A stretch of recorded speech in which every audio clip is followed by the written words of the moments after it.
Thank you for joining us. This is our Trinity Alliance Church connection groups, and we desperately needed to get together after this incredibly hard year with COVID. So I'm excited that you're together with another group of people, and there's going to be people meeting all throughout this week going over the same things that you're going over, and we're really excited to be able to do this. Our goal was to do two things. One, to get us reconnected. We miss each other way too much, so in your small group time, have a blast. Enjoy one another. Get back into relationships. Let's get rid of all of the awkwardness that comes from not seeing each other for so long. Let's build some new relationships. Let's just keep growing together. And the second thing that we want to do is we want to go over what it really means to come to Trinity, what Trinity is all about, our vision and our mission. Those are going to be the four things that we're going to cover this week. Not this week, but over the course of the 4 weeks. We're going to be covering our mission and our vision. Our mission is basically where we're headed. What is our goal? When anybody comes to Trinity or when anybody comes to church, what should their goal be? Why do they come? Why do you come? And that's what we're going to explore. And so that we're all speaking the same language, we all know exactly why we're here together and what the goal of Trinity Alliance Church is. So let's dive in. I want to start off in Matthew 7. And we're going to start off with Matthew 7:13. This is what it says. It says, "Enter through the narrow gate, for wide is the gate and broad is the road that leads to destruction, and many enter through it. But small is the gate and narrow is the road that leads to life, and only a few find it." This is from Jesus speaking at the Sermon on the Mount in the very beginning of his ministry. And what Jesus is telling us here is that we're all on a journey. Our lives are filled with us heading somewhere, all looking and trying to get somewhere. Where are you headed? What path are you on? We're out here in this beautiful weather with a nice long path behind me, just to be a reminder that we're walking down a path. Which path are you on? And Jesus says there's two different paths. There's one that everybody travels down. It's a path of self-centeredness, a path of comfort, a path of trying to make things easy, a path of all about me. And that's the road that's wide, and most people walk down that road. But Jesus says there's another one. Enter through the narrow gate, because narrow is this one, and few people find it. He even talks later on in the Gospels, he gives a parable about trying to find something. There was a man who was looking for treasure, and when he was in a field one day, he found the buried treasure. So he hid it, sold everything he had for that treasure. And that's what we're talking about. We're talking about there is something in life that is literally worth everything. And most people don't find it. Most people are going down the road and they're trying to fill themselves, and they're trying to find ways of being comfortable and trying to fill themselves with pleasures, and that's just not filling us. So what really is this all about? So Trinity has our vision.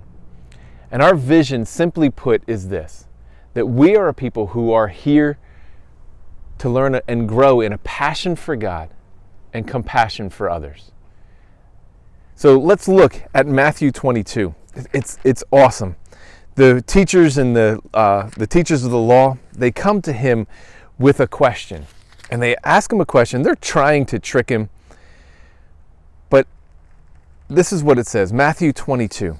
It says, "Hearing that Jesus had silenced the Sadducees and the Pharisees got together. One of them, an expert of the law, tested him with this question: 'Teacher, what is the greatest commandment in the law?'" What is the greatest commandment of all of the things that God has commanded us to do, of all the things that God wants from his people? What is the most important thing? We have to have our ears perk up when we hear that. We have to stop back. Somebody just asked God, the creator of this universe, what is this all about? What, if God commanded us for anything, what did he command us for? He was trying to trick Jesus, but Jesus used this as an incredible opportunity to give us a glimpse as to what this is all about. And here's what Jesus replies. He says, love the Lord your God with all your heart and with all of your soul and with all your mind. This is the first and the greatest commandment. This is what Jesus says life is all about. It's not about you. It's not about me. That's the large road, the wide gate, the easy way to try to make everything about us. But that's not what you were created for. So when you sit back and you say, okay, well, I'm going to come to church, what's in it for me? You're missing it. You're asking the wrong question. That's the wide gate. That's the question that leads you through the wide gate. The question really is, what was I created for? What was I created to be? I was created to love the Lord my God with all my heart and with all my soul and with all of my mind. I love that he puts it that way. And when you love something with all your heart, with all your soul, and with all of your mind, I would say that's a great definition of passion. And that's why we've termed it at Trinity that our goal is a passion for God. Because that's what Jesus says we're to be. We're to love the Lord our God with all of our strength, with all of our soul, with all of our mind. And that's what we're supposed to be about. So passion, a passion for God. Now I know one of the hardest things is we sit back and we say, okay, I see people who have a passion for God, or even sometimes we've seen people fake a passion for God. How do I get a passion for God? How do I, if I do love him, how do I become passionate about him? How do I become passionate about who God is and love him with all of my heart and with all of my soul and with all of my mind? How do I? And that's what we're going to be exploring over the next little bit. We're going to be talking about how we are going to do that together as a church.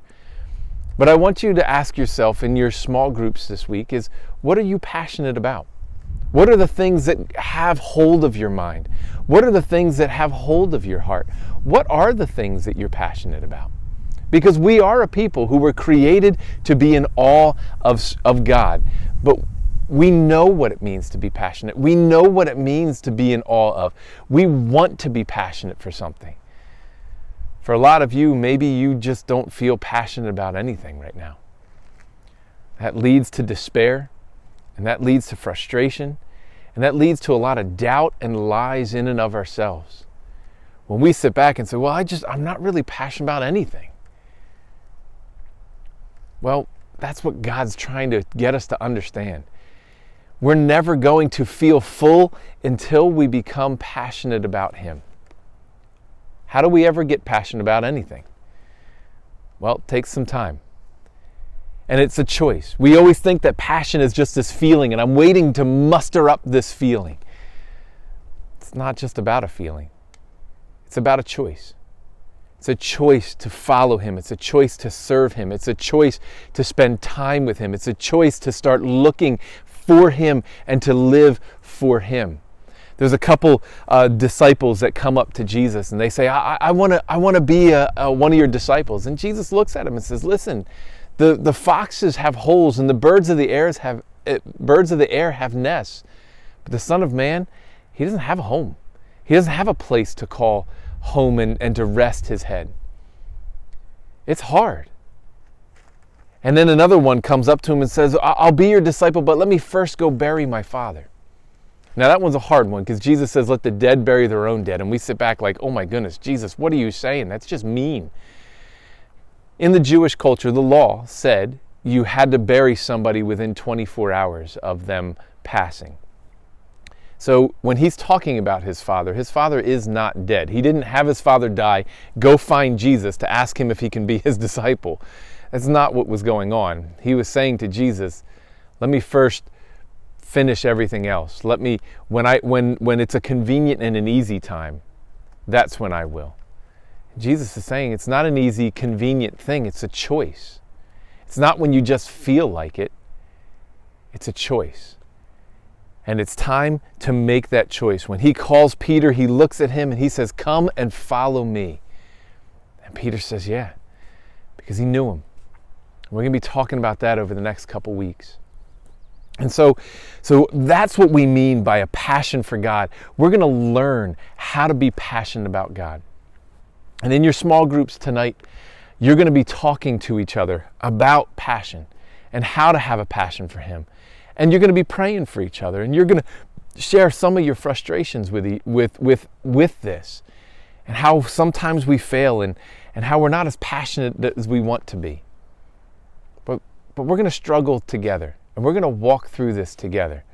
We're all not okay. We're all growing in a passion for Him. But the first step is we've got to choose it.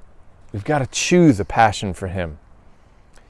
I don't want to take up too much time, because I really want you guys to have an opportunity to talk. But Jesus says something else in this. He continues on and says, the second commandment, the second greatest commandment, is like the first. Love your neighbor as yourself. All of the prophets hang on these two commandments. He's saying, what is all of life about? Being passionate for God and compassion for others. He defines compassion. Here, he says, listen, treat them as you want to be treated. Put yourself in their shoes. Love your neighbor as yourself. It's, again, a choice.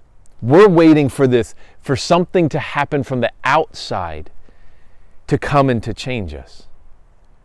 What God is saying is, I'm going to change you from the inside. You have to make that choice. And we need to choose to love people, choose to put others first, choose to put God first, choose to keep our eyes on Him. It's our choice. And we have a choice to live that way. And we also have a choice not to. And we can be lazy, and we can not get involved in all the things that we do. We'll talk about that in the next couple weeks. But I don't know about you, but I want a passion for Him. And I want to learn compassion for others. One of the things when I was a youth pastor, for those of you who don't know, I was a youth pastor at Trinity for almost 20 years. And I love working with the youth. And we never grew more together than when we served. When we went on missions trips, or when we went and raked people's yards, when we did service projects, when we served, man, it was completely different. When we were able to love our neighbors and get outside of ourselves, that's exactly how God intended us to be. And so, what we begin to learn today is that God created us to have a passion for Him. And one of the lies that we believe too often that keeps us from having a passion for Him is that it's something that I have to feel. It's something that God's just going to hit me with like a lightning bolt. No. A passion for anything takes time. A passion for anything takes us to pour our resources into it. A passion for anything takes a choice on our end. To love somebody is not waiting for me to have a good feeling about the person sitting next to me and then I will treat them right. That's how the world thinks. Again, that's the wide path. But what God wants us to do is to choose better, to love one another, and to serve Him, and to serve others, to be passionate about God and have compassion for others. So over the next 3 weeks after this week, we're going to be talking about, well, how do we reach other people? That's going to be next week. What do we do with them? How do we disciple one another? How do we sharpen one another? What do we do for outreach? We're going to invest and invite. And we'll explain that next week. How do I personally grow in this relationship and in this passion for God? Well, that's called engage and equip. And we're going to be talking about that in week 3. In week 4, we're going to talk about how we serve and how we send.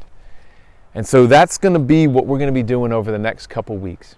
I hope you enjoy your time in small group. Love one another.